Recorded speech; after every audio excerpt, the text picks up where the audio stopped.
123, The Last Break. Enrique Monada had been true to his word. Sitting around a garish pink table at the Dostoevsky restaurant, Ryan, Len, and the panda examined the plans of Dynami's gravity gun, though the gravity rifle would have been a better name for it. The device was long and impractical, though the courier was certain they could miniaturize it. As Livia had promised, the Dostoevsky was a Russian all-you-can-eat buffet located at New Rome's periphery and catering almost exclusively to families. The restaurant could have easily accommodated hundreds of patrons, though Ryan's girlfriend had rented the entire restaurant for a private gathering. The floor was carpeted with industrial, blue flooring, with the food steam trays decorated with fish imagery, staff members were dressed in sailors' attire, and the tables smelled of ice cream. Somehow, the comforting atmosphere put even the usually shy Len at ease. Everyone had come dressed casually for the occasion, even Ryan. The other guests hadn't arrived yet, though the courier didn't doubt they would. Nobody in their right mind would miss the garish neon lights advertising the restaurant on the roof. A few seconds after being fired, the projectile creates a gravitational anomaly, Timmy explained, after reviewing the schematics. It was so odd to see him without his costume on in human form. He looked so scrawny and ordinary, with a shy, gentle smile. Everything in its vicinity is pulled towards the sphere, while it counteracts the Earth's pull. So, if I understand correctly, and I almost always do, Ryan said, the sphere will pull lightning but towards itself, and then fly up? His Pandawan nodded.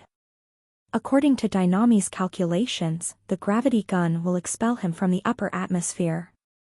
After that, the sphere will wander through the solar system without ever returning home. Ryan immediately saw where Dynamis found the inspiration for that plan. They wanted to curse Augustus. Curse? Len asked with a frown. Ryan silently vowed to remedy her complete absence of pop culture knowledge. I understood that reference. The panda said happily. Every time you open your mouth, my young Pandawan, my faith in humanity is renewed, his mentor congratulated him. But will it work? Len asked with skepticism. Augustus can fly.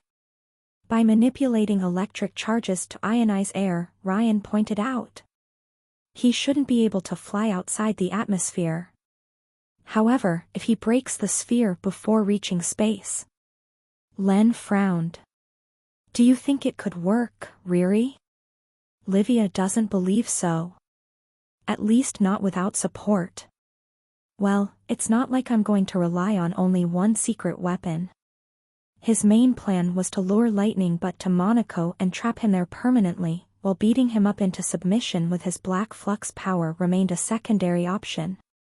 We could make copies and distribute them to our group, Len suggested. I could replace my water rifle with it. No, too dangerous, Ryan said. For it to work, I will need to fire it in close combat.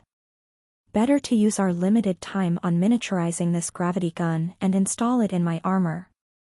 Only your armor? Shorty's eyes widened. Riri, you can't mean. Dynami's gardener-in-chief had a point.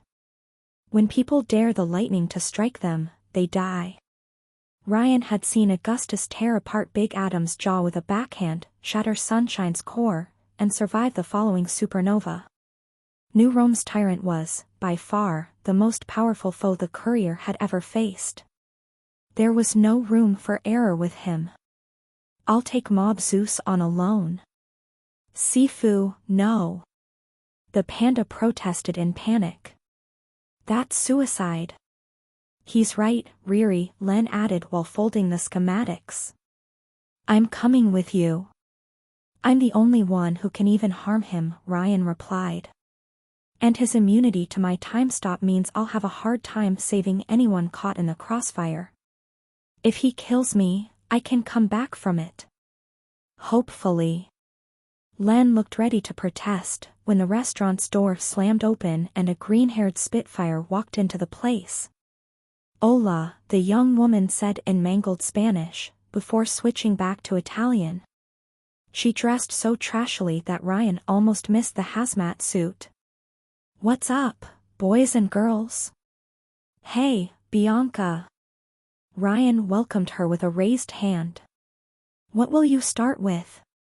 Caviar? Blinis? Borscht?" "I'll try everything, El Presidente," the former Saren snickered, as a blonde, shy woman and a scrawny man followed her. A giant more than 2 meters tall closed the march, though he struggled to fit through the restaurant's doors. "I've got years of sensory deprivation to make up for." "Hello," the former acid rain smiled shyly at Ryan's group. The contrast with her deranged former self couldn't be starker. "Oh, hi Helen." The panda waved a hand at them. "Hi, mongrel." "Not mongrel," the latter replied. With his knockoff elixirs out of his system, the former psycho looked healthy and most importantly, sane again. "It's Jerome now. I don't want to have a supervillain nickname ever again."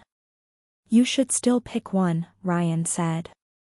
"We'll need you to improve our cure, and maybe even help us with weapons in hand." The former mongrel shrugged. "Look, I owe you guys a life debt, and I'll pay it back. But once it's done, I never want to have anything to do with elixirs or fighting for the rest of my life. Years as a savage animal make you appreciate a normal 9-to-5 existence like nothing else. You freed me from a long nightmare. Cured me, and gave me my life back." Helen bowed to Ryan deeply. "If I can do anything to help, I will do it. Even if it means picking up arms again." "Yeah."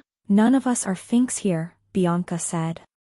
"Even Frank feels he owes you one, and he's eager to burn down the establishment." Ryan glanced at the last member of the group as he walked inside the restaurant. Though he was no longer the colossus he had once been, the man was still over 2 meters tall, and slightly balding. His middle-aged face reminded Ryan of Marshal Zhukov, tough and blunt, but also someone you could have a good time fishing with. His gray parka and heavy boots made him look like a soldier ready to go to war. "My name is not Frank," the giant replied with a heavy Russian accent. "My name is Vladimir. Or Vlad, like the Impaler." "Whatever you say," Bianca replied, before moving on to the buffet. Helen hurriedly followed after her, while Jerome asked the waiters about the nearest toilets. "I never knew I would say that, but I liked you more as an American." Ryan agreed. Frank had been a true patriot, enthusiastic, loyal, amusing, while his real self. "It was capitalist brainwashing," Vlad the Mad replied. "They know they cannot stop the revolution, so they infect the workers' minds with microchips and polluted ideas." His real self was a total killjoy. Worse, Len immediately recognized a kindred spirit.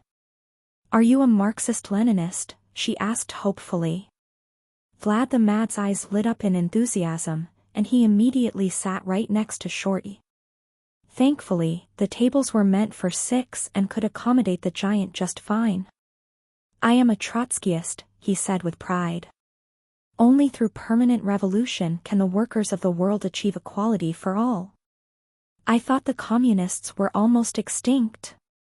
Timmy asked naively. "No, you would fit right in," Ryan said. "But only in panda form. You think equality is something to joke about?"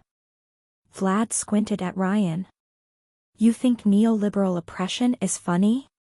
Ryan sighed. That one took everything seriously, and didn't have a humorous bone in his body. No, I'm all for protecting endangered species, even Marxists."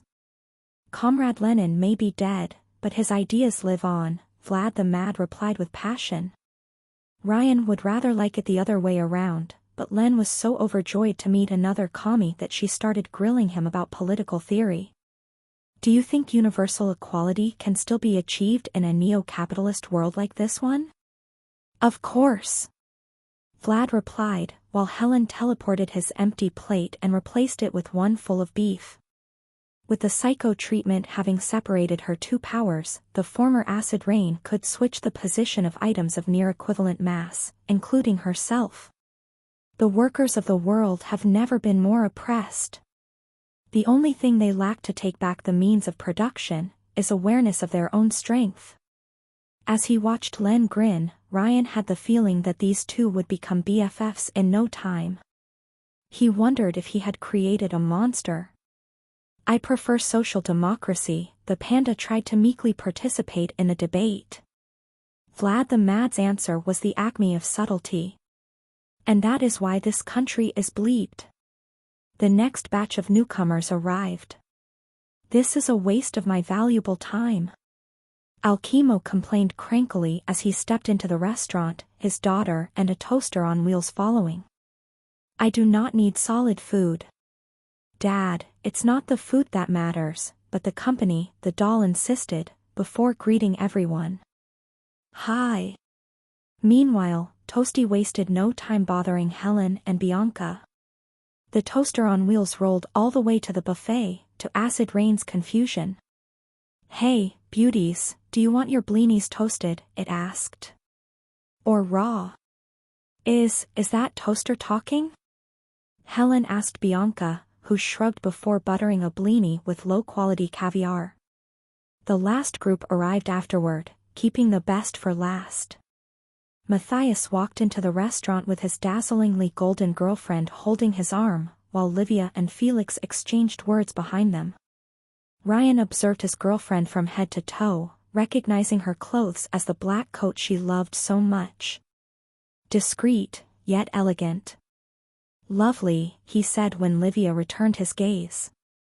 You're not so unfortunate yourself, she replied with a wink, before glancing at Fortuna. Do you mind if I take my night aside for a moment? It's fine, Livy, her best friend replied, before putting one arm around her boyfriend's, and another around her brother's. These gentlemen will keep me company. The things I do for family, Felix grumbled, though his heart wasn't in it. You're anticipating a bit too much on that front, Matthias said. No, he isn't, Fortuna insisted with a blissful gaze, before dragging them aside to their own table. Ryan abandoned his own group to settle with Livia near a window. Their table was meant for two and isolated from the rest, and provided a cozy kind of intimacy. Livia nodded at a waiter, and a familiar tune started playing in the restaurant. Why are they playing the Rains of Castamere? Ryan asked, upon recognizing the music. Because Matthias still half suspects me of treachery, and will recognize the reference, Livia said, glancing at the vigilante. Though Matthias sat with his girlfriend and Felix, he often glanced at Ryan's table. Jerome's return from the toilets quickly distracted him though, as an unusually kind Fortuna invited him to join their group. I like to make him squirm. You are a cruel, wicked woman, the courier accused his girlfriend. Would you rather that I disguise myself as a hockey killer and ambush him? She asked, as a waiter gave them a glass of vodka each. I'm surprised you didn't assault Luigi yet. I made him pay for his slight against me tenfold already, Ryan replied while sipping his glass. I'm not that vengeful, especially on a potential perfect run. Good. Livia glanced through the window, and at the parked cars outside. Ryan's was the most dashing of the lot, though his girlfriend's Ferrari gave the Plymouth Fury a run for its money. Is everyone else here? Only Dr. Stitch, and he chose to work on the bloodstream vaccine plague rather than join us, Ryan said. Sunshine and Co. are destroying Mekran's remaining bases as we speak. They'll sit this one out, at least for now. Good. If my father catches wind of their presence in the city, it will mean war. Ryan frowned. How are things going on that front? Geist's demise woke my father up from his inaction. Livia played with her glass, her expression darkening. He suspects the Meta Gang. From his point of view, he hasn't heard of their activities in a few days, right as Geist mysteriously vanishes. Obviously, he suspects a connection. he has heavily reinforced security around Ischia Island, and authorized Vulcan's plans to take back Rust Town, at least so far. So far? Wyvern made a surprise visit to Vulcan early tonight, and she left the foundry both alive and unharmed. My father hasn't been informed yet, but once he is, he will grow suspicious of Vulcan's allegiances. Livia glanced at her boyfriend with a quizzical eyebrow. What did you say to Wyvern? How to patch up with an old friend, Ryan replied with a sigh. I owed that to Jasmine. Livia smiled, and for once the courier didn't detect any hint of jealousy in his girlfriend's expression. I understand. Do you think it will work? The courier asked. He was glad that Dragon Mom listened to his advice, but it took New Rome's destruction by an orbital satellite for Jasmine and her to reconcile. I give Vulcan a 50-50% chance to take Wyvern on her olive branch, and I will make sure to warn her if my father issues a kill order. She will make it out alive, whatever the case. Thanks, Ryan said. His fingers brushed softly against Livia's, to her joy. Is it all right to come here though? Your daddy is in a paranoid phase. He is, but I mollified him somewhat when I brought Psyshock to cancel. Officially, I'm meeting with Genome mercenaries to help us take down the Meta Gang. She winked at him. Dad is too happy that I am taking my future role of leader seriously to look too much into my activities. Damn it, I should have asked to be paid in advance, Ryan said. That was a missed opportunity. Whatever happens to Vulcan, my family will occupy Rust Town again soon, and this time they will examine the area thoroughly. Livia sighed. There's a strong possibility they might discover the bunker, even if we condemn the entrances. So we'll have to destroy it. Ryan had expected as much. Take what we can, and blow up the rest. It's better that way, his girlfriend replied. Things like the Bahamut orbital laser and robot armies will only lead to disaster. Truth be told, I'm not sure what to do about Mecran's knockoff production process, Ryan confessed. I considered offering Dynamis the necessary technology, but not until after Greenhand is fully in charge. Unless you're putting your veto? I might. She joined her hands and looked at the night sky beyond the window. If all goes well for us, my father will be ousted from power, as will Hector and Alphonse Monada. At which point, both my family's empire and Dynamis will be weakened. After reforming both, I intend to propose a merger to Enrique Monada. Ryan raised an eyebrow. You want to form a new government? The new European Republic, Livia said with a foxy grin. How does that sound? The fearsome NER? The time traveler chuckled. I think it's already taken. In the old world, not the new, Livia defended her choice. And you're going to be part of it. Moi? What? She laughed at his confusion. You always joked about becoming a president. Don't you want to become the Albert to my Victoria? Ryan chuckled while finishing his vodka. When did you upgrade from princess to queen? When you called me Queen Crimson, she said before giving him a dirty gaze. You'll look good with a tie on. Only if you wear a matching suit. Red and black, she replied, before finishing her own vodka. Mecran's knockoff technology could help this newborn nation, or it might create more tensions in Europe. I'll need to examine the future in death after we prevail, to see how it will go. Ryan's expression deflated. If we prevail. Even if we don't, now that you have saved, we will remember everything. We can try again. She expected him to say something, but grew suspicious when he remained silent. Ryan, what are you hiding from me? The courier sighed. I'm having performance issues. With your power? Livia's eyes widened. You couldn't save. No. My elixir, or maybe the Violet Ultimate One itself, won't let me.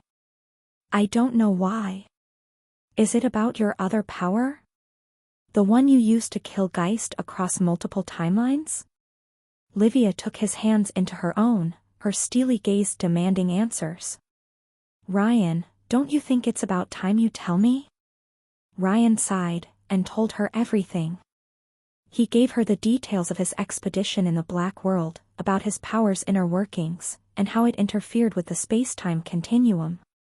The more he spoke, the more she scowled.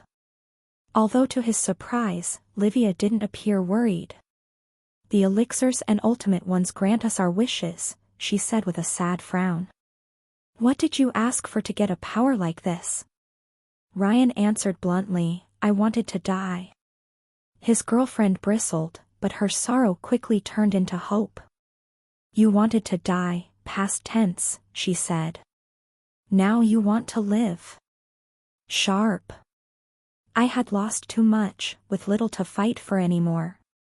Ryan glanced at the people around him. By now, Len was smiling while the panda and Vlad the Mad exchanged pleasantries, all red on vodka. The doll managed to make Alchemo relax a bit, while Helen grew more at ease as Toasty's terrible flirting attempts alleviated her mood. Bianca soon joined their table with a plate full of food, while Jerome toasted glasses with Matthias, Fortuna, and Felix. That's not the case anymore. Livia beamed with happiness. You gathered all these people, Ryan, she said, her gaze lingering on the former psychos among them. In some cases, you saved their lives, in more ways than one. They're here for you, with you. You most of all, Ryan said. She blushed and beamed with joy like a sunflower, warming the time traveler's heart. This is why I'm not so worried about the Ultimate One's plans for you, Livia declared. If it weren't for its influence, we wouldn't have met each other. If it encourages you to see this loop through to the end, even without saving, then it means it has something in store for you. Unfortunately, a doubt quickly gnawed at her heart. But if everything you destroy with that power stays destroyed, she trailed off. If you kill Father. I won't, Ryan said. I swear. I might imprison him, but I won't slay him. Livia examined him carefully, before nodding to herself. All right. That's all? I trust you, my prince. It's as simple as that. You always fulfilled your promises, and I know you will follow through with that one. Her expression twisted into a frown. Could your power cut out the tumor? Maybe, Ryan said, though he had no intention of saving Lightning but from himself. Or I might accidentally give him a wound he will never recover from. I'm sorry. Livia nodded to herself, but didn't insist. She had already made peace with the fact her father's days were numbered, largely by his own fault. I'm already asking a lot from everyone to spare my father, especially after all he has done, she admitted. Ordering his victims to help cure him would be greedy. Bruno Costa could have saved him, and he blew that chance anyway. Now, he won't even let his daughter Narcinia out of that cursed island. What additional defenders can we expect? Mars and Vulcan, for a start, Livia answered. Aunt Pluto and the Killer Seven have orders to reinforce the factory at the first sound of an alarm. Ryan crossed his arms. Almost all of these people needed to go for the Augusti to reform, Bacchus included. This could actually work in our favor. I thought the same, his girlfriend replied. I could pull strings to have Mercury added to the security detail while sending Uncle Neptune away. With so many Olympians gathered in one area, we could cut the rot from the family. Venus, we can capture easily. The old Mercury? Ryan asked in confusion. Isn't he retiring? He will only do so if he feels the organization's power is secure, Livia explained. That man was in the Camorra even before my father took it over and transformed it into the Augusti. He dedicated his life to this organization, and he won't let it fall without a fight. In that case, the purge would leave only people like Neptune, who wanted to go legit, and Augustus himself. Still, Ryan could tell that his girlfriend worried that the raid might go wrong. Ending the battle with little to no casualties would be a trial. "I have a surprise for you," the courier said. "Something that will cheer you up." "Truly?" She squinted at him. "I haven't been able to guess what." "Because I built it in a thin place, so you wouldn't notice." "Built it?" Ryan magically pulled blueprints from under his shirt, and showed them to his girlfriend. The plan detailed a power armor, based on the Saturn model. That suit was leaner though, and adapted to a female wielder. Its plates were red as blood, its visor black as night, and a white spider symbol was painted on the chest. Most important of all, this model had traded the ear-like antennae for 8 telescopic tentacles of reinforced steel. "Queen Crimson, I present to you the Opus armor." Ryan smiled as Livia gasped in shock. "Tailor-made for you." "Ryan, I can't wear this," she said, while covering her mouth with her hands. "If the others identify my powers on the Bliss raid." "I wasn't thinking about Bliss Island," Ryan said softly. "How about we fight nuclear proliferation together?" Livia's eyes widened as her fingers moved to seize the schematics and examine them closely. She gawked at the smooth helmet, at the elegant metal tentacles that would make any Japanese schoolgirl squeal, at the dashing spider symbol on the chest. "I love it," Livia said, blushing. "Why a spider theme though?" "It uses an extra arm and drone system too difficult for most pilots to master, unless they can see the future. Besides, you're scheming and sensible like a spider." His lovely princess pouted. "You make me sound like an evil mastermind." "Evil," he approached his head closer to her own to whisper in her ear. "Or misunderstood." She giggled. "You're an angel, Ryan," his girlfriend said before kissing him on the cheek. "Which is why I brought a surprise for you too." "You did?" Ryan asked, suddenly excited. "It's not even my 886th birthday yet. It's on the roof. You'll love it." He did. His girlfriend dragged him to the restaurant's roof, where she had had a fascinating device installed behind the neon lights, a 3 meters tall rocket, orange like an apple and rugged like a tank. A skeletal psycho could be seen screaming behind the porthole, his voice muffled by the steel, his powers suppressed by a powerful heater. Ghoul had been a sociopathic killer before becoming a psycho according to Ryan's research, and Livia predicted that he would keep murdering people even if cured. Though several other captive members of the metagang were monsters even with a cure and would need to be imprisoned for the good of everyone else, the Bag of Bones was by far the worst of them. The others might be cured, tried, and maybe even rehabilitated after a lengthy period of imprisonment, but Ghoul would never change. The courier had jokingly suggested exiling his undead Chutoi to space as an alternative to destroying him with his black power, but he would never have imagined that Livia would take him seriously. "According to Vulcan, this rocket can go all the way to Pluto," Livia explained. "The planet, or the genome?" Ryan asked innocently, marveling at this gift like a child before a new PlayStation. "Whichever you want. Also, Pluto is a dwarf planet now. You don't diss Pluto in my presence, princess." Ryan's fingers brushed against the rocket, basking in the rough feeling of steel and the smell of oil. Vulcan even added a string fuse to the reactor, like a petard. How did she build something so beautiful in a few days? She didn't, Livia gave him a sheepish smile. "I cheated a bit. She actually built it a year ago as a prison for Wyvern, but gave up on the idea when she realized that Wyvern would break out of it. I just asked her to add a few modifications, and gave her the data needed to improve the prototype." Ryan squinted in disbelief. She wanted to send Wyvern to Pluto? Livia closed her eyes and nodded. Strange minds thought alike. "Still good," Ryan said, deeply moved. You shouldn't have. You really shouldn't have.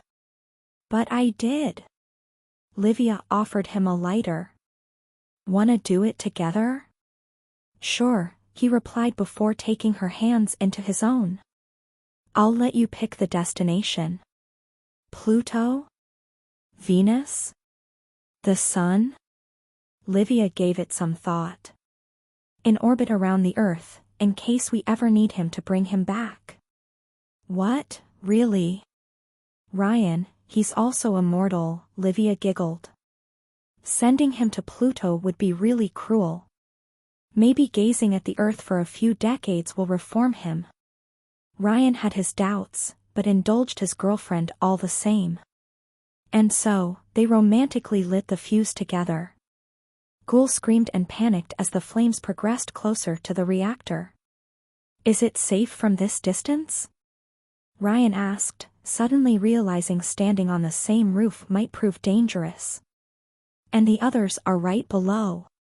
Shush, his girlfriend said gently. It's okay. Oh, all right, if she said so. What did you call it? Ryan asked, as the fuse reached the reactor. Space C, Livia replied. The reactor activated, but to Ryan's surprise, no flame came out. Instead, the rocket suddenly jerked upward without a sound, not even shaking the roof below it. The device flew into the air silently, a faint red flux glow shining below the reactor. An anti-gravity effect? The courier would have preferred a big fiery explosion, but he waved his favorite undead astronaut. Goodbye. All the same. And so, Ryan and Livia hugged while Ghoul vanished in the skies to restart space exploration. Both knew it might be their last moment of peace before a series of harsh trials to come. They would have to destroy Lab 66, follow up with the Bliss Factory in quick succession before the Augusti could mobilize, and finally topping off the spree with Mob Zeus himself. From now on, they would have to run the gauntlet. 124, Lab Closure. New Rome looked gorgeous from above. The city breathed life. Millions of people returned from work as the sun started vanishing beyond the horizon, like the blood cells of a giant organism. The lights of casinos' neon signs and street lights formed a sea of light, some red, others green, and all the other colors of the rainbow in between. The whole place smelled of sin, but most importantly, it smelled of life. New Rome rivaled the greatest old world metropolises in size, making it the new world's lighthouse. It was a beacon of hope for mankind, the promise of a bright future where humans would rise from their own ashes and rebuild. Ryan couldn't let this city die. Yet already a virus was at work, insidiously infecting thousands of genomes, laying the ground for a worldwide pandemic. And though he had the cure safely contained in his Saturn armor's backpack, dealing with this disaster would only summon another. We're in position, Ryan declared through his armor's intercom. Livia was playing with her own new Opus armor in the clouds to his left. Waiting for the signal, buddy. 2 video feeds appeared inside his helmet, one projected on each lens. The left one came from Shorty's own power armor, as she, Enrique, and a group of private security bodyguards climbed the lift to Lab 66. The right one showed Felix, Wyvern, and half of Il Miglior waiting in front of Hector Manada's mansion. The latter feed was of a poorer quality, as a Dynamis camera drone provided it. We're ready to move in too, Felix said, before turning at his teammate. Wyvern nodded as she took flight, followed by Devilry, while Reload and Wardrobe remained on the ground. Even a poor feed couldn't ruin her in Ryan's eyes. Her law enforcement costume was the acme of chic. Oh, can I wear the Chuck Norris costume? Wardrobe asked with enthusiasm. I feel this is now or never. Another time, Wyvern replied with a chuckle, before touching her ear calm. Enrique? Go ahead with the arrest, the CBO answered as his group reached the entrance of Lab 66. Enrique bypassed the biometric defenses, allowing his team to move inside the dreaded knockoff production facility. Romano, you can start any time. Are you sure your men are loyal? Ryan asked. I mean, they're called the private security. They don't work for the public good. I handpicked this strike force myself, and I would trust them with my life, the corporate hero replied. It's not for my life you should worry. Your job is the most dangerous one. Well, Ryan had a lot of experience with A-bombs. You're sure Fat Man will learn of this raid? Certain. He has moles inside this building, and an alarm system to inform him of any breach of Lab 66 he didn't authorize himself. When he returns to New Rome, his rage will know no bounds. Well, that explained how Fallout managed to respond so quickly to Ryan's raid during his meta run. However, the living nuclear disaster had already moved to the city at that time, while he should be in Sicily right now. Enrique marked a short pause, as if reconsidering the plan. Are you certain you and Miss Augusti can handle my brother on your own? He fought your girlfriend's father, and walked away alive. Ryan chuckled. Was there a hint of concern he detected in his voice? I never said my girlfriend was an Augusti. You're not the only one with an information-gathering apparatus, quick save. Though yours trumps mine by a wide margin, I will grant you that. The manager cleared his throat. You understand that I'm taking a huge risk by trusting you on this, and I expect a show of goodwill. I'm not going to kill your brother, don't worry. Though they might have to redraw the map by the time they were done. I'm all for nuclear energy, but only for peaceful purposes. Good, Enrique replied, his tone suddenly much less friendly. Because otherwise, all I can say is that you will never see me coming. Well, if your shiny big brother kills me, could you do the floral arrangement for my funeral? Ryan asked. Surprise me. I will bring lilies and carnations. By now, you should know I'm a flytrap guy, Ryan replied. However, before moving on with the plan, the courier contacted his sister through a private line. Stitch had removed the infectious bloodstream agent in Len's blood, so she shouldn't transform even in close proximity to her father, but still. You're sure you want to go alone, Shorty?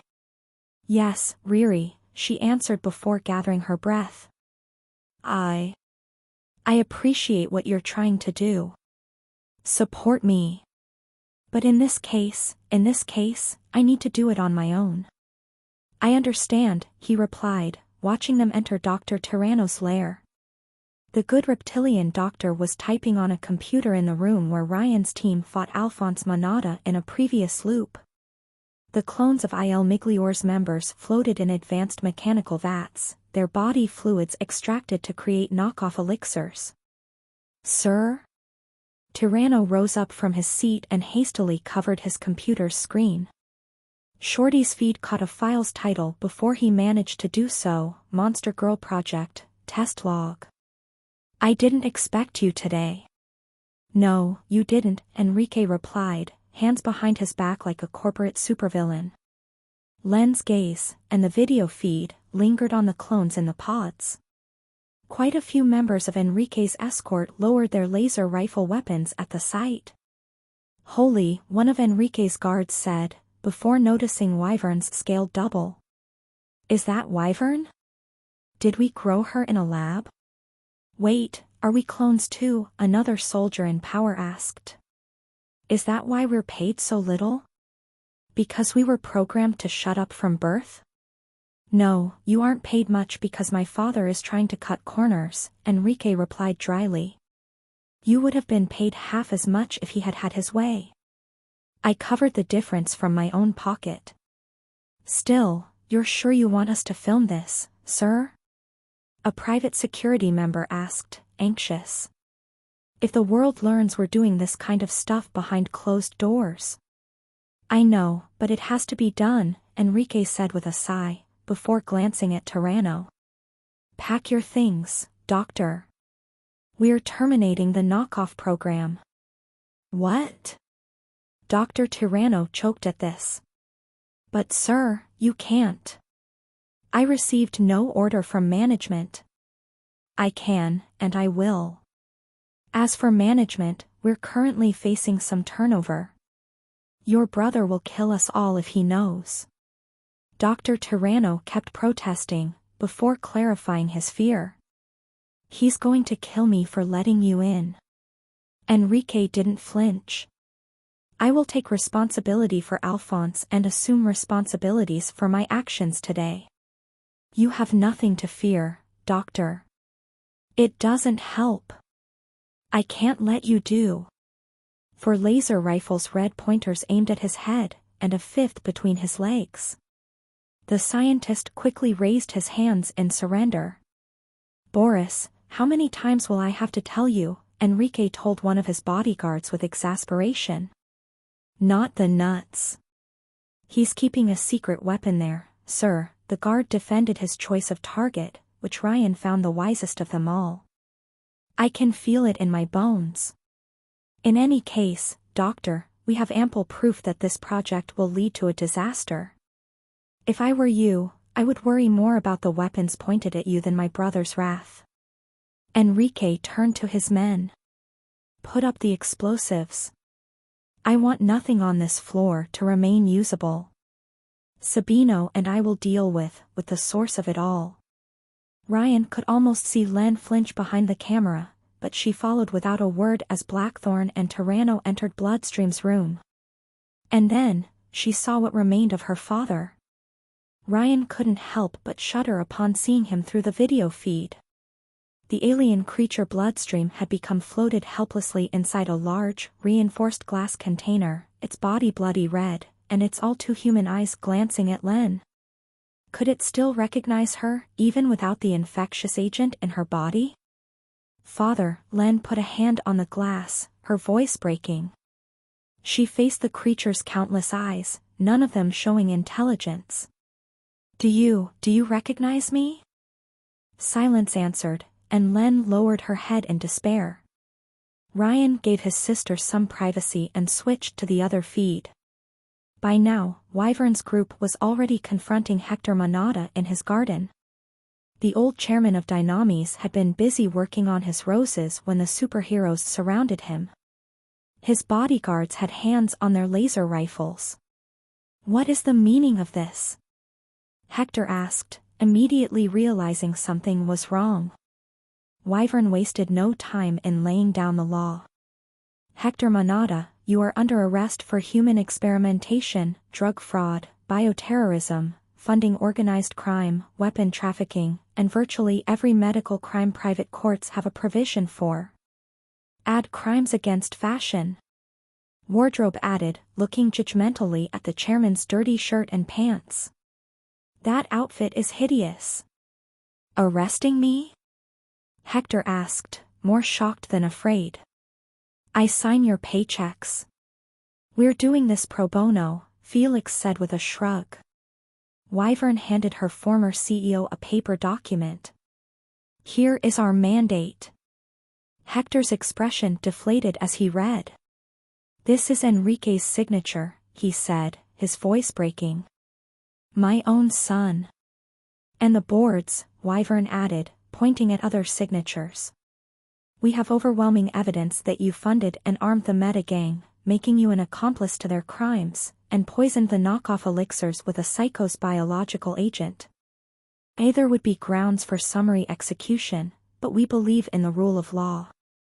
If you surrender without a fight, you will be entitled to a fair trial. A fair trial? I run this city. The chairman ground his teeth, before glancing at the other members of Il Miglior. Devilry, reload.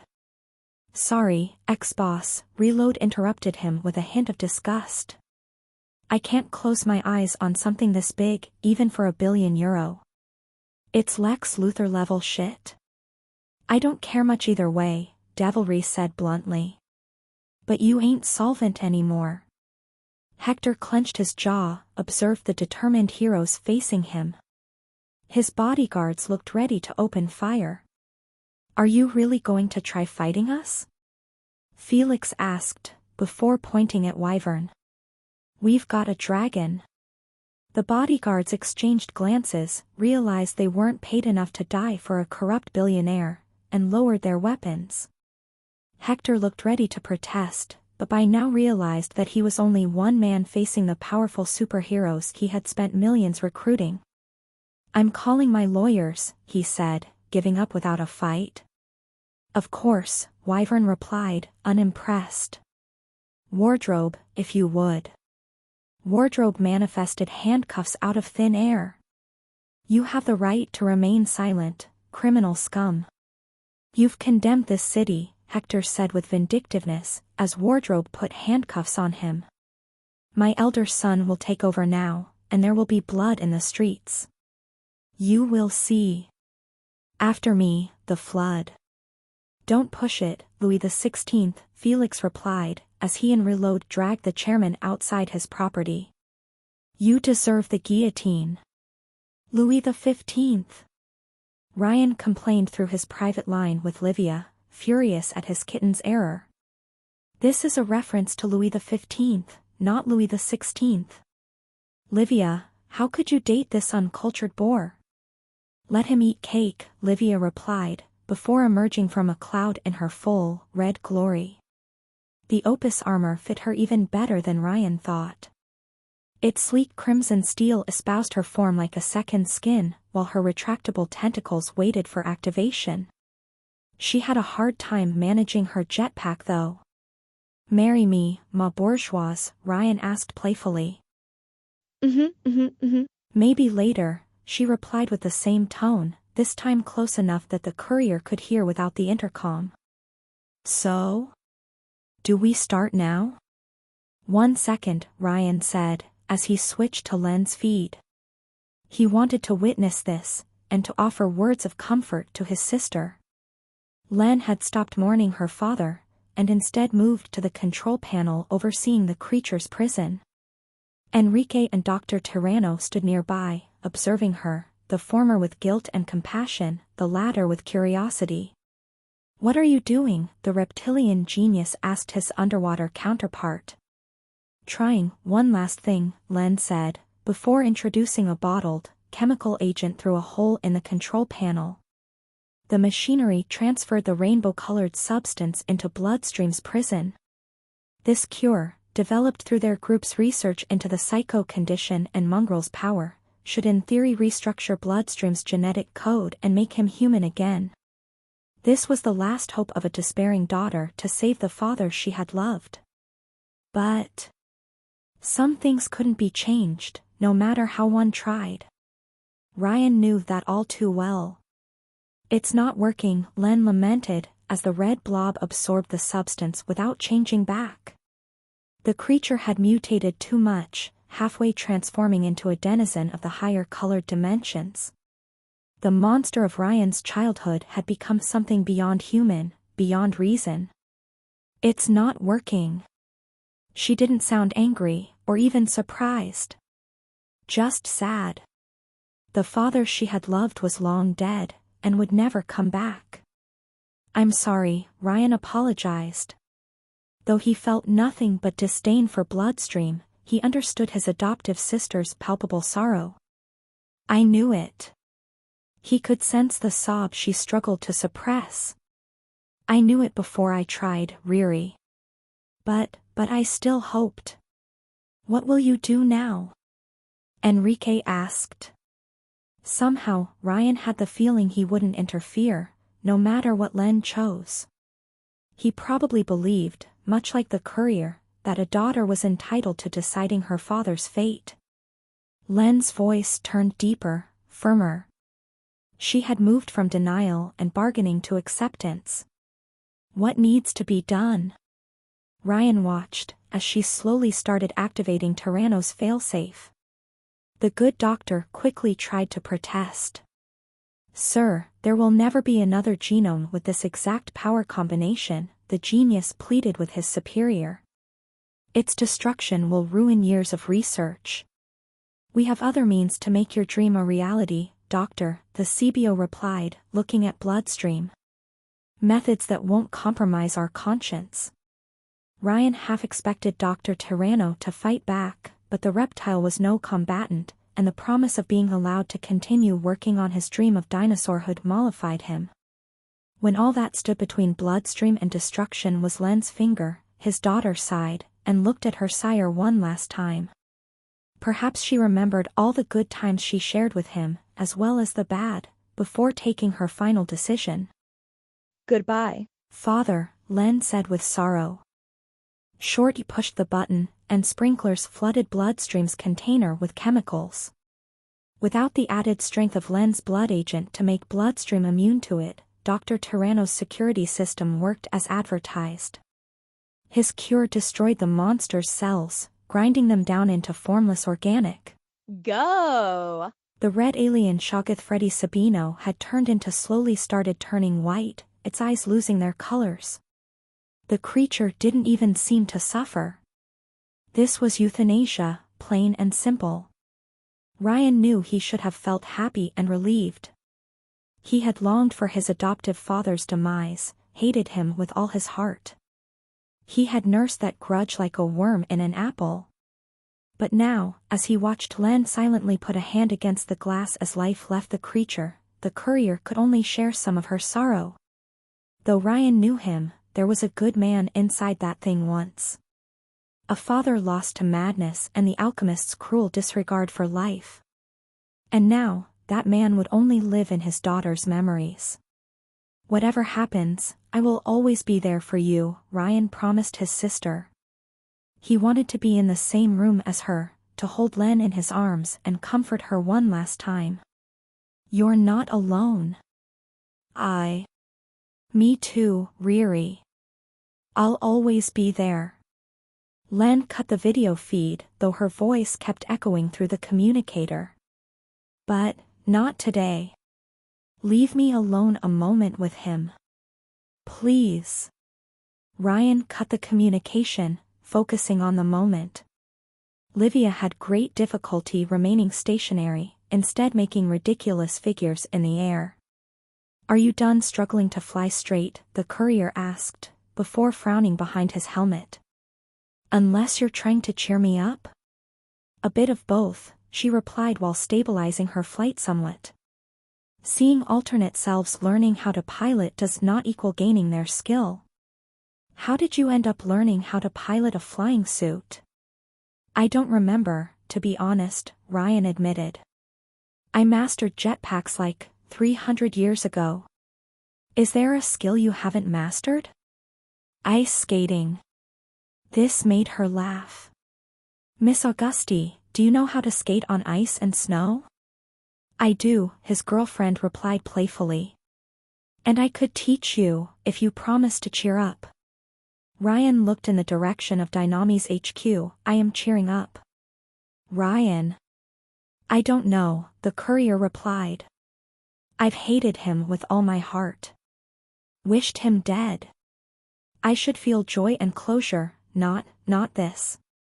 A huge burden had been lifted off from his shoulders, yet it left a bitter taste in his mouth. I guess I feel sad for Len and it bleeds through. His words didn't fool Livia. I don't think so, Ryan. I think you feel pity for her father, because you understand that unlike the likes of Adam, he didn't choose to become what he was. A part of you truly wanted to see him cured. Ryan remembered one of Bloodstream's rants, when he had caught his daughter taking her elixir.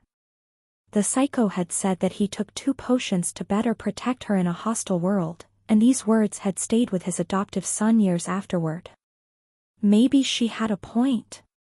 A part of him still pitied Freddy Sabino for making an uninformed choice for selfless reasons, and paying the price since. He had moved beyond his burning hatred for his adoptive father, and found some embers of compassion left. But if my words can't cheer you up, Livia said, shyly moving her hands behind her back. How about we dance? A dance? Ryan asked, surprised by the offer. I like dancing, his girlfriend admitted. But I've never tried with a partner I can't guess the steps of.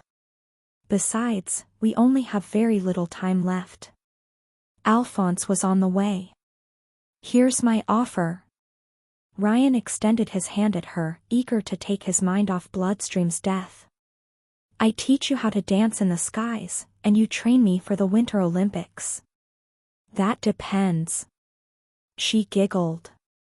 Are you a good dancer, Mr. Romano? Oh, she dared challenge him? The very best, Ryan replied, taking her hand into his own. Like no one ever was. And so, they waltzed in the skies. As the couple made circles in the skies above New Rome, their armor's backpacks opened and released a green dust upon the city below. The wind carried it like pollen, spreading this strange cure to the population. Unknown to all, a new, friendly virus had infected New Rome's population. One that would destroy all traces of Dynami's knockoffs in people's blood, purifying them. Many would-be genomes would wake up tomorrow morning far more human than the day before. They would probably curse Ryan, unaware of the grim fate they had been spared from, unaware that they spread the cure each time they breathed. On the ground, Ryan's other allies distributed the cure from high positions, or even through the city's water system. In weeks, all of Europe would have caught the cure flu, exorcising Bloodstream's ghost from the population.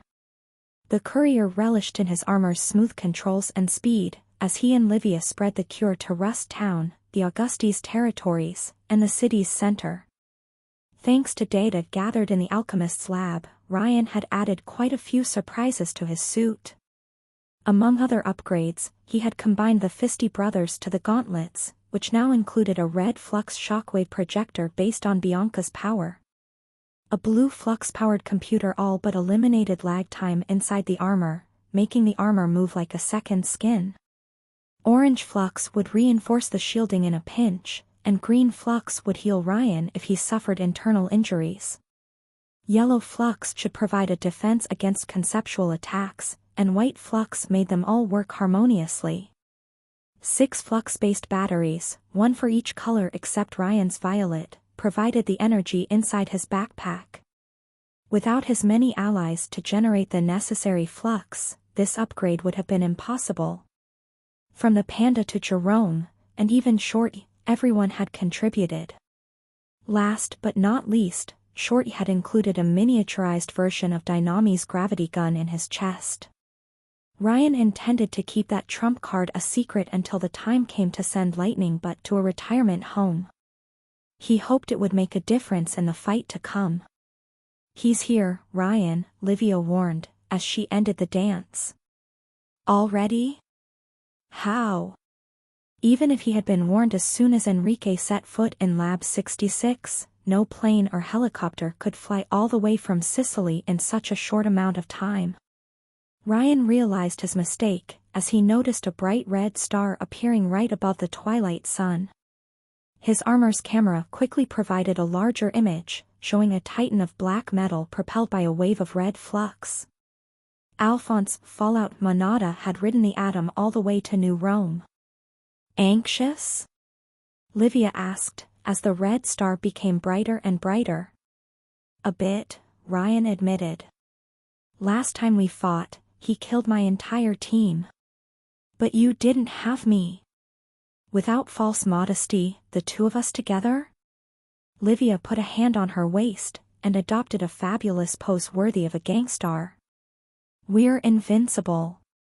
125, Fusion and Fission. Ryan had seen what Fallout could do in the past, and so he didn't fool around. We have to keep him away from populated areas, he informed Livia, as the two flew high above New Rome to meet with the incoming red comet. When he's angry enough, he doesn't care about collateral damage anymore. And since we have trashed his life's work, he will get a bit unstable? Livia finished his sentence with a chuckle. That one was terrible, Ryan. I'm keeping the best ones for later, the courier said.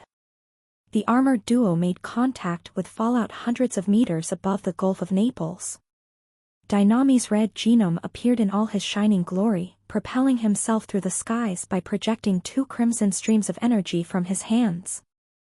The cyborg towered above both Ryan and Livia in size, even with their armor on. They might as well have been 2 GIs facing a flying tank.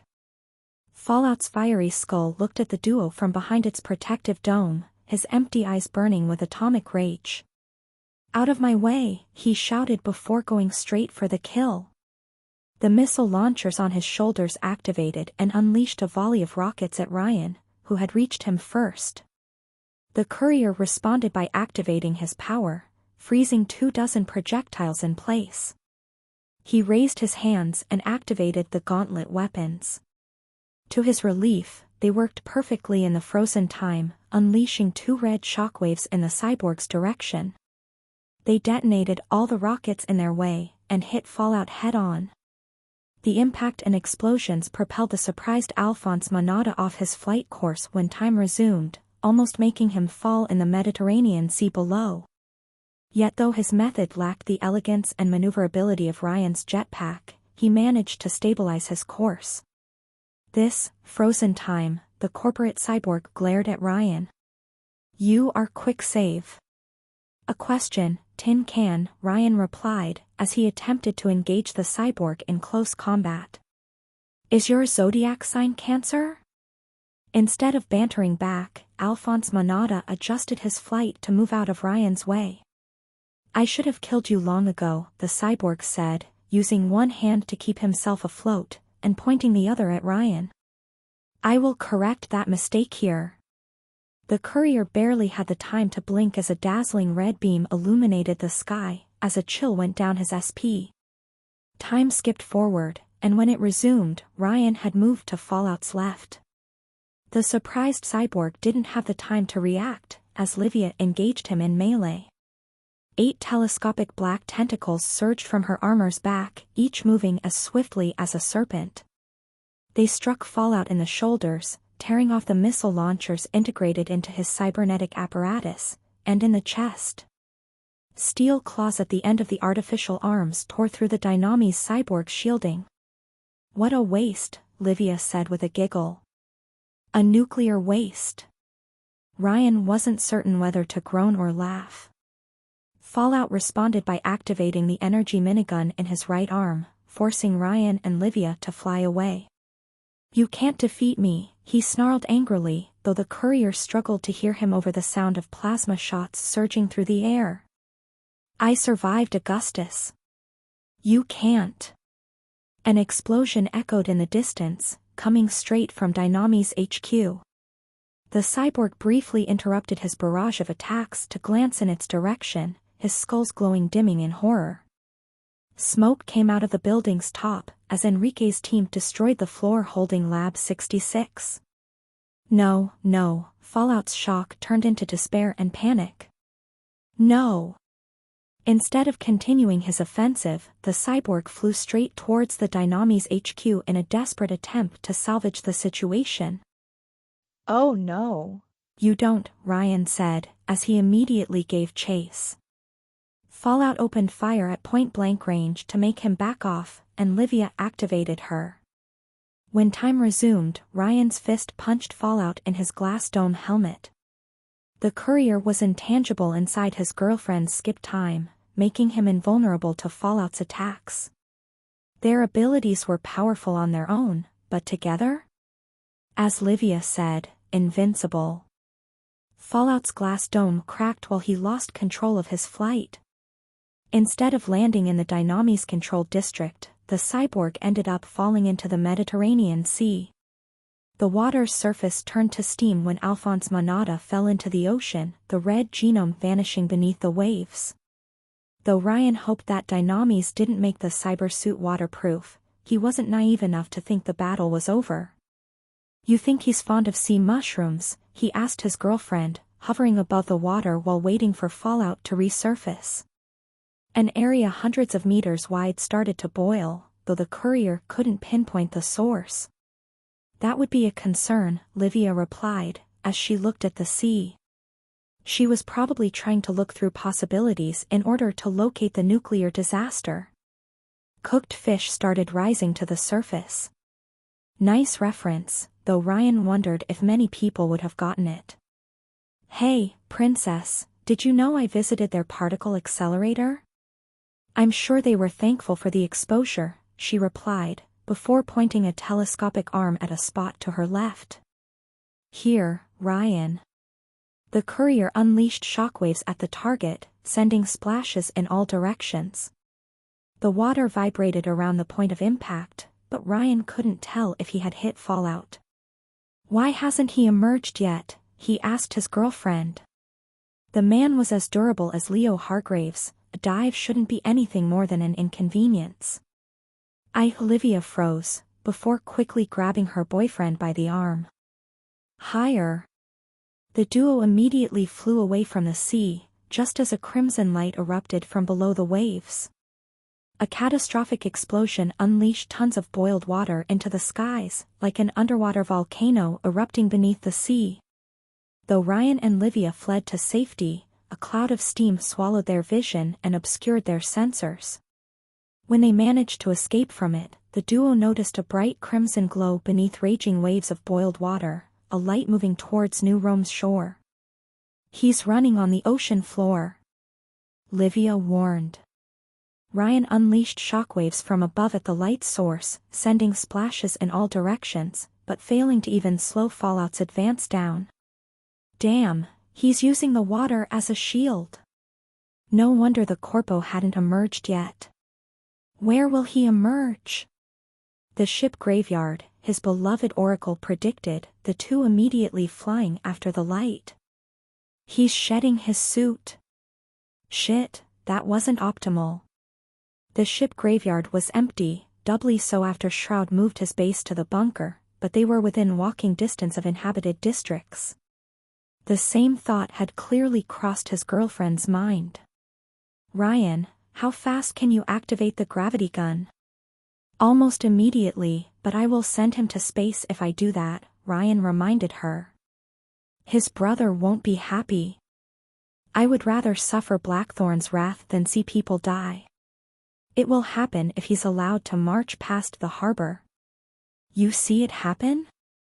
She answered his question with a grim nod. "Damn." Ryan immediately sent a distress signal to his allies on the ground, asking them to evacuate the locals. The duo reached the shore first, making circles above the ship graveyard between Rust Town and the old harbor.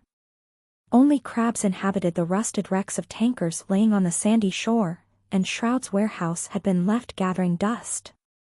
After making sure no one had accidentally wandered into this perimeter, the couple waited for Fallout to resurface. And resurface he did. By the time Fallout reached the shallow waters, the sea around the ship graveyard had started evaporating. A dense cloud of steam swallowed the shipwrecks, and a glowing ghost emerged from the shadow of a supertanker. Alphonse Monada had shed his cybernetic armor like a snake, revealing himself in all his radioactive glory. His body had become nothing more than a black, charred skeleton with radioactive fire for flesh, and red flux particles for smoke. "I recognize your power, Auguste," he rasped while looking up at Livia, his voice sounding like smoldering fire. "Is this a declaration of war? Has your father grown so old and craven that he sends his daughter to fight his battles?" "This has nothing to do with my father, and all to do with you," Livia replied, even as the temperature kept climbing. The very sand turned to glass beneath Monada's feet. "And you are misplaced to mock my father, considering you committed the same exact crime. You've poisoned thousands." This time, Alphonse Monada furiously raised his right hand at the duo. "I saved thousands," he snarled, his fingers shining like the sun. "I gave the common people the power to defend themselves." A mighty, house-sized stream of red particles erupted from his palm. Ryan and Livia split in two directions, both to dodge the attack and distract Dynami's VP. "The lab is already gone, and Bloodstream destroyed," Ryan argued, trying to distract the maddened nuclear disaster. "What is there left for you to fight for?" "Everything," Fallout replied, though he focused his blasts on Livia. Thankfully, the seer leveraged her armor's superior mobility to dodge the attacks. "We've got more than enough data to restart our knockoff production elsewhere. We disseminated a vaccine, Chernobyl, Ryan replied before freezing time and letting it resume right before he punched Alphonse Monada in the face. It's over. His fisty gauntlet hit Fallout in the jaw. The red genome didn't even flinch. Ryan might as well have hit a steel wall. Can you even fathom how powerful I am? Fallout's hand surged for the courier's armored fist with blinding speed, grabbing him before he could back away. The red genome pulled Ryan closer, gazing into the helmet's lens with his fiery eyes. Did you think I wore that armor for my own protection? Ryan defended his vital space with shockwaves, but they proved no more effective than a breeze. Fallout grabbed both of the courier's wrists with his own hands, and started crushing the gauntlets with his sheer strength. I destroyed a city the day I took my elixir, Alphonse Monada said, the light around him growing more and more intense. The Saturn armor's sensors quickly issued heat and radiation warnings, orange flux spreading through the shielding to increase its resistance. Wiped it from the map. I couldn't control my power, and I killed thousands. Even now, it takes all my self-control not to burn this city to ash. No, you madman. Livia attempted to rescue her boyfriend from above, sending her telescopic tentacles to restrain the maddened corpo. Their steel, weaker than the Saturn armors, melted before they could even touch him. There are thousands living nearby. I swore all these deaths wouldn't be in vain, Fallout rasped, his face blinding. That I wouldn't stop fighting for the good of all, no matter what I was up against. No matter what I had to do. He's going to blow himself up, Ryan realized in horror, as the red flux around Fallout turned into a cloud. Putting all available power in the jetpack, the courier pushed Alphonse Monada backward in an attempt to put as much distance between the living bomb and New Rome. The cloud became blinding, and Ryan felt a shiver go down his spine as Fallout EXP. The explosion was still ongoing after the time skip. To Ryan's perception, an ocean of fire swallowed him from all sides. Though the improved Saturn armor's shielding had been designed to resist hits from Augustus, the courier still felt it buckle against the sheer power of the blast. Some of the heat bypassed the orange flux-powered steel around the chest and burnt the skin beneath. Ryan hit something hard headfirst, his vision blurring. When the fires died down and the courier could see again, he found himself at the heart of an enormous crater. Alphonse Monada had devastated the entire graveyard, annihilating the nearest tanker, turning the whole beach to molten sand, and vaporizing all water in the vicinity. Shroud's warehouse had been blown away, a ship husk sent flying more than 50 meters closer to the shore. Ryan heard alarms and private security sirens coming from the old harbor, the blast's shockwave having shattered all glass windows over a vast radius. An enormous pillar of smoke rose a few meters away from the courier, darkening the skies. And at the edge of the crater, Ryan noticed Livia's armored hand sticking out of the molten glass. At this moment, the courier's brain stopped thinking, and his body moved on autopilot. Livia. Ryan hastily rose to his feet, his armor's servos grinding in the knees. He immediately attempted to fly to her, but the blast had damaged his jetpack.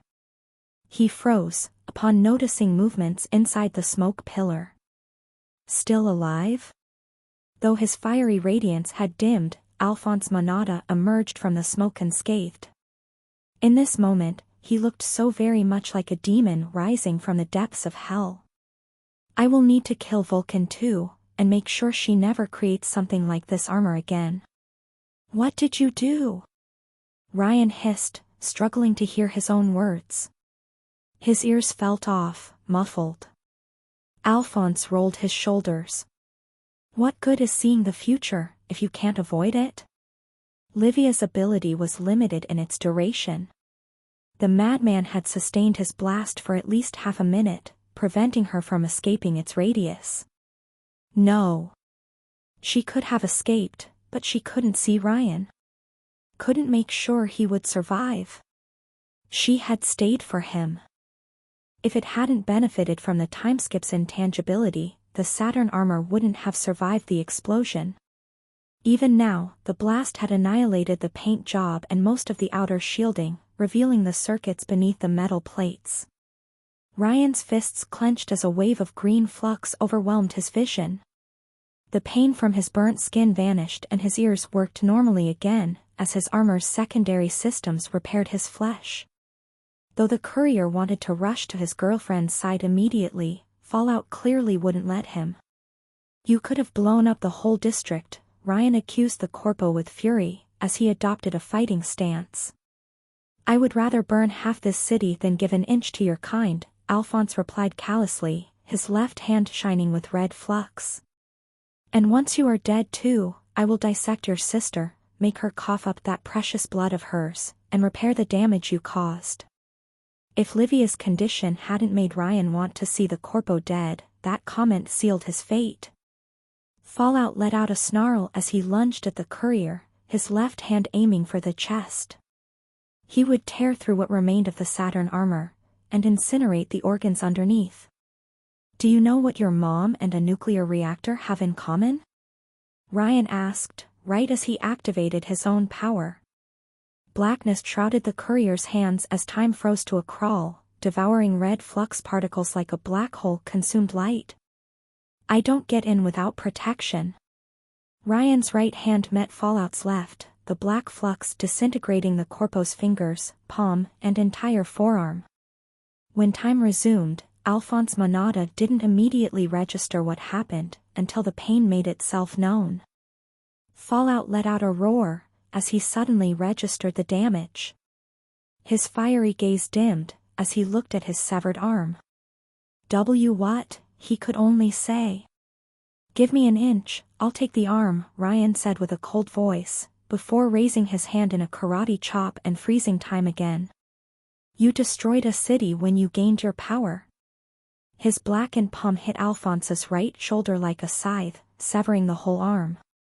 "I destroyed time." Fallout let out a scream of pain as time resumed, his severed right arm collapsing into a harmless shroud of red particles. Ryan suspected that much like Sunshine, the atomic disaster had a solid core somewhere. The time traveler would just have to peel him like an apple, until he found it. How? Even Augustus, the now armless Fallout, took a step back, his ghoulish jaw twisting into a new expression. "Fear. On your knees, before I cut off the legs too," Ryan warned. "I swore not to kill you, but you don't want to know what I can make you live through." Fallout clenched his teeth and glanced at his severed arms. His stumps shone with a crimson glow, but his arms didn't regrow. "Fine," he said, the rest of his body brightening to explode once again. "Enough," a familiar voice said from above the two combatants. The light in Fallout's body died out, as a new duo made its presence known. Wyvern was flying above the graveyard, holding an unmasked Enrique like a blushing bride. She slowly descended on the glass ground, before letting her on-and-off boyfriend walk on his feet. "We will take it from here," Enrique told Ryan. As he spoke, enormous roots broke through the crater's edge, gently excavating Livia from below the debris. "She will need immediate medical attention. If she is dead, he will follow," Ryan warned, a finger pointed at Fallout. "I know," Enrique said with a sigh. "But let me try." Ryan glared at Fallout, before deciding Livia's life was more important. The courier left the Monada siblings and Wyvern to settle things, while the Roots gently laid his girlfriend on the ground. Thankfully, she had been at a healthy distance from the blast's epicenter and the armor was top-notch quality. The flames had seared the shielding, but Ryan could hear her breath underneath. "Livia?" Ryan immediately removed Livia's helmet, letting her platinum hair flow out. Livia's eyes fluttered, and she couldn't look at Ryan straight. She must have had a concussion. "I'm all right." No, she wasn't. But she was alive, and Ryan immediately gave her first aid. Meanwhile, Fallout's temperature had fallen down to a hot summer's heat and his red flux particles had become no more than a faint glow around his bones. "Enrique?" When he realized that his brother and bodyguard would make no move to stop Ryan, Alphonse Manada realized the truth. "What have you done?" "What I should have done years ago," Enrique replied, unflappable. "Father has been arrested for trafficking with the Meta gang, and Freddy Sabino has been permanently destroyed. His daughter saw to it." Fallout's jaw clenched so tightly that Ryan wondered if it would break. "You let her?" "I did. You acted behind my back." Fallout snarled at his brother, smoke rising from below his feet. Though Ryan let Livia's head rest on his lap, he glanced in the Manada siblings' direction, just in case it degenerated. Though Enrique remained outwardly calm, the rose on his suit lost a few petals. "Like you did once. It is not a pleasant thing, you will agree." "Why?" Alphonse's voice turned from anger to sorrow. "Why betray our dream?" "I betrayed our dream when I didn't blow the whistle on the knockoffs," the CBO replied. "I betrayed my conscience when I let this mess fester. But enough is enough. I'm setting my foot down." "It's not too late," Fallout said, in complete denial.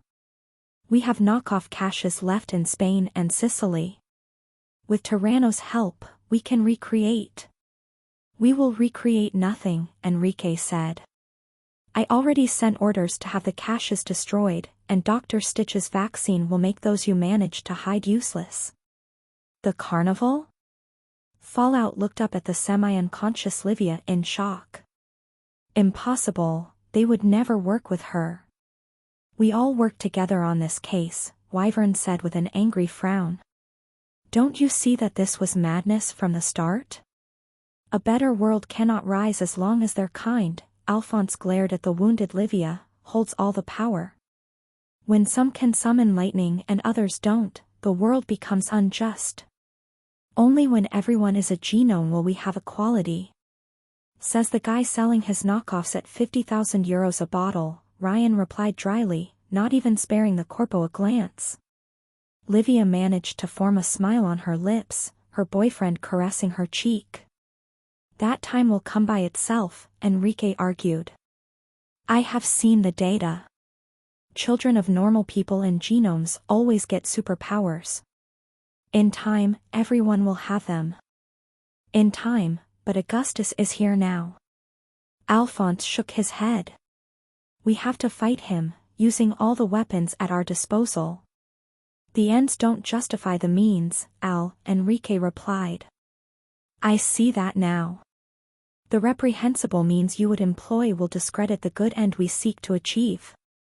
I sent you reports about Bloodstream's instability." "We can patch it out," Fallout argued. "We have the geniuses." "You are not cloning me again," Wyvern said with a dangerous tone. "If it were up to me, I would have dragged you in the same cell as your father. You both disgust me. Do you think I liked it?" Alphonse replied angrily. "While you were playing heroes for the cameras, I was fighting Augustus' armies in Malta. Without the knockoffs, we can't hope to challenge his forces head-on." Blackthorn sighed. "Brother, you sacrificed so much for this project that you won't even consider better alternatives." "There is none." Fallout's skull flashed with bright red light. "Step aside, brother. If we capture Augustus' daughter, maybe we can salvage this." "No," Blackthorn replied calmly. "Enrique," the living meltdown's voice turned threatening. "Step aside." In response, Enrique pointed a finger at his forehead. "Then kill me," he said softly. This made Wyvern flinch, and Fallout pause. Ryan checked if his gravity gun still worked, and immediately armed it when the Saturn armor's sensors confirmed it. "Brother, you don't know what you say," Fallout said, surprised by the reaction. He must have expected his brother to go along with his plans, instead of setting his foot down. "I know, and I won't budge on this matter." Enrique kept pointing an index finger at his forehead, his gaze strong as steel. "If you want to continue this madness, Al, then you will have to kill me. If you want total control of Dynamis and recreate that damned project, you will have to step over my corpse. You've gone mad. Fallout said. For the love of the mother who bore us. No, Enrique replied, gently, but firmly. Behind, Wyvern looked at him with newfound respect. Al, when we were children, before the elixirs, you told me it was us against the world. I never forgot. Unlike our father, deep down, I know your heart is in the right place. Then you know my cause is just, Alphonse replied. Yes, but not the methods. But there is still hope for you. Enrique offered his brother his hand.